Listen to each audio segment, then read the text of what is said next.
तो सामने मुझे खड़ा देख उनके चेहरे का रंग उड़ गया, हंसी गायब हो गई। बड़े भाई ने थोड़ी झेंप मिटाते हुए एक नकली सी मुस्कान चेहरे पर चिपकाई। अरे छोटे, तू कब आया? बताया क्यों नहीं? मैं स्टेशन लेने आ जाता। देख, घर में कुछ खास सब्जी भी नहीं है, ये तो गड़बड़ हो गई। मैंने ठंडे लहजे में कहा, भाई गाड़ी तो बड़ी जबरदस्त है। भाई साहब ने घबराहट में अपनी चाबी जेब में ठूंस ली। वो तो दोस्त की है, 2 दिन के लिए मांग कर लाया था। तुझे तो पता है घर में गाड़ी न हो तो कितनी दिक्कत होती है। दोस्त की है? क्या उस दोस्त का नाम मेरी कमाई है? मैंने उनकी आंखों में आंखें डालकर पूछा। जब उन्हें लगा कि अब झूठ नहीं चलेगा तो वो अपनी असली औकात पर आ गए। हाँ तो क्या हुआ? मैं तेरा बड़ा भाई हूँ, अगर मैंने गाड़ी ले ली तो क्या गुनाह कर दिया? आखिर माँ बाप को अस्पताल ले जाने के काम ही आएगी ना। अस्पताल के पैसों से गाड़ी खरीदी है, वाकई बहुत काम आएगी। ये कहते ही मैंने वो 10 रुपए वाली खांसी की शीशी जमीन पर दे मारी। ये है वो तुम्हारी महंगी वाली दवा, और ये, मैंने उस पतली खिचड़ी की तरफ इशारा किया, ये है तुम्हारी सेवा। मैं हर महीने 70,000 भेजता हूँ और तुम बाबूजी को ये खिला रहे हो, खुद होटल में दावतें उड़ा रहे हो और नई गाड़ियाँ घुमा रहे हो। माहौल एकदम ठंडा पड़ गया। भाभी ने जब देखा कि मामला बिगड़ रहा है तो उन्होंने अपना ब्रह्मास्त्र निकाला, मगरमच्छ के आंसू। बच्चे को कमरे में धकेला और रोना शुरू कर दिया। छोटे, तू ऐसा कैसे बोल सकता है? ये गाड़ी क्या हमने अपने लिए ली है? तुझे याद है पिछली बार जब माँ को रात में बुखार आया था तो तेरे भाई उन्हें कंधे पर लादकर 3 मील पैदल चले थे। हमारा कलेजा फट गया था, इसलिए हमने कर्ज लेकर ये गाड़ी ली है। ऊपर से इसकी 6,000 की किश्त भी तो देनी है।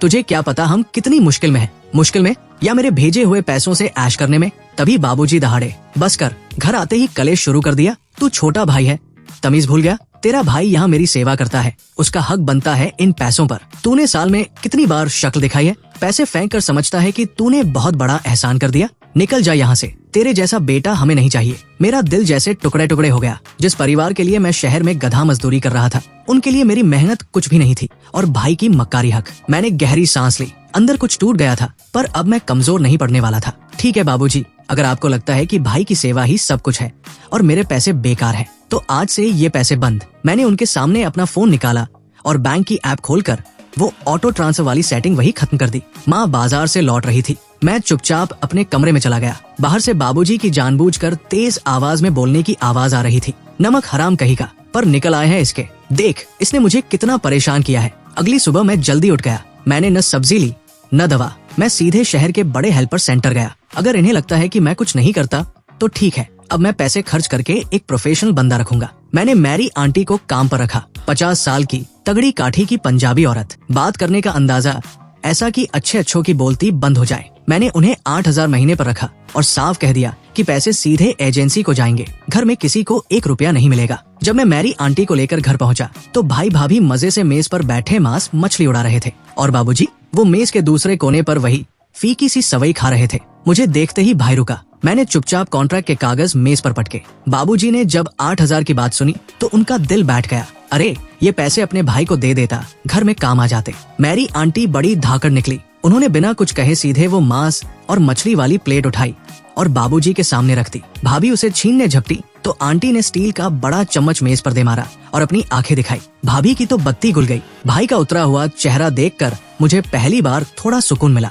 अगले 2 दिन घर में तमाशा चलता रहा। भाई भाभी ने पूरा जोर लगा दिया कि मैं मैरी आंटी को निकाल दूं। ये पैसे भाई को दे, उसे गाड़ी की किश्त भरनी है, वही सबसे जरूरी काम है। बाबूजी फिर वही राग अलापने लगे। उनके लिए भाई की अय्याशी जरूरी थी और मेरा त्याग कुछ नहीं। भाई ने मुझे धक्का देते हुए कहा, सुना नहीं, घर का मालिक तुझे निकलने को बोल रहा है। निकल यहाँ से और बाकी पैसे भी नहीं मिलेंगे। तुझे लगता है कि ये पैसे मुझे देने ही पड़ेंगे? मैंने मुस्कुराते हुए पूछा। भाई को लगा मैं पैसे देने वाला हूँ। उसके चेहरे पर लालच वाली हंसी आ गई। हाँ, आखिर हम एक ही खून तो है। मैंने फोन निकाला। हेलो, 101 पुलिस जी, मुझे रिपोर्ट लिखवानी है। गांव में घर नंबर 38, यहाँ कुछ लोग घुसपैठ कर रहे हैं और मारपीट पर उतारू है। घर में सन्नाटा छा गया। भाई का चेहरा ऐसा हो गया जैसे उसने भूत देख लिया हो। बाबूजी की लाठी हाथ से छूट गई। तू अपने भाई को जेल भिजवाएगा? तू पागल हो गया है? पागल नहीं हुआ हूँ। जब आपने खून के रिश्तों को छोड़कर सिर्फ पैसों की बात की तो अब कानून की बात होगी। छीना झपटी और मारपीट के लिए अच्छा खासा केस बनता है।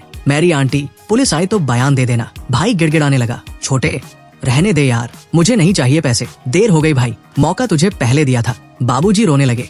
बेटा, पुलिस मत बुला। अगर ये जेल चला गया तो गाड़ी की किश्त कौन भरेगा? मुझे हंसी आई। इनकी दुनिया अभी भी गाड़ी की किश्त पर रुकी थी। किश्त नहीं भर सकते तो गाड़ी बेच दो, मेरा सिर मत खाओ। मैंने मैरी आंटी से कहा, आंटी, अब से सिर्फ माँ बाप के कमरे और उनकी जरूरत का ख्याल रखना। ये लोग बीच में आए या हाथ उठाएं तो सीधा पुलिस को फोन करना। एक हफ्ते बाद मैं ऑफिस में मीटिंग कर रहा था कि अचानक मेज पर मेरा फोन बजने लगा। स्क्रीन पर मैरी आंटी का नाम चमक रहा था। मेरा दिल बैठ गया, पक्का कुछ गड़बड़ है। मैं मीटिंग छोड़कर बाहर भागा। हेलो आंटी, क्या हुआ? बेटा गजब हो गया, माँ के हाथ का सोने का कंगन गायब है। क्या? कैसे गायब हो गया? मैंने घबराकर पूछा। आज तेरे भाई की गाड़ी की किश्त भरने का दिन था। सुबह बैंक से फोन आया था और अभी थोड़ी देर पहले मैंने उसे माँ के कमरे से दबे पाव निकलते देखा। वो अपनी मोटरसाइकिल उठाकर ऐसे भागा जैसे पीछे भूत पड़ा हो। माँ सोकर उठीं और कलाई सुनी देखी तो रो रो कर बुरा हाल कर लिया है। आखिरकार भाई ने अपनी औकात दिखाई दी। आंटी आप माँ को संभालो, मैं दीदी को फोन करता हूँ। मैंने बड़ी बहन को फोन लगाया। दीदी घर में आफत आ गई है, भाई ने माँ का सोने का कंगन चोरी कर लिया है। बोल रहा है गाड़ी की किश्त भरनी है। क्या? उस कमीने की इतनी हिम्मत? वो कंगन तो। दीदी की आवाज अचानक अजीब सी हो गई, जैसे कुछ छुपा रही हो। क्या हुआ दीदी, क्या बात है? नहीं कुछ नहीं, मैं घर पहुँचती हूँ अभी। उसकी ऐसी की तैसी। दीदी ने फोन काट दिया, पर उनकी आवाज में गुस्से से ज्यादा डर था। मुझे शक हुआ कि कुछ तो काला है। उधर भाई साहब घर लौटे, चेहरा गुस्से से तमतमाया हुआ था। अंदर आते ही चिल्लाने लगे, रो मत बुढ़िया, तेरी ये लाडली बड़ी बेटी ने तुझे 3 साल से चूना लगाया है। मैं सुनार के पास गया तो उसने पुलिस बुलाने की धमकी दे दी। बोला ये तो पीतल पर सोने का पानी चढ़ा है, ये है तेरी सबसे प्यारी बेटी का प्यार। माँ सन्न रह गई। नकली कंगन नकली था। तभी मेरे फोन पर दीदी का मैसेज आया, छोटे मेरी लाज रख लेना, माँ को सच मत बताना कि कंगन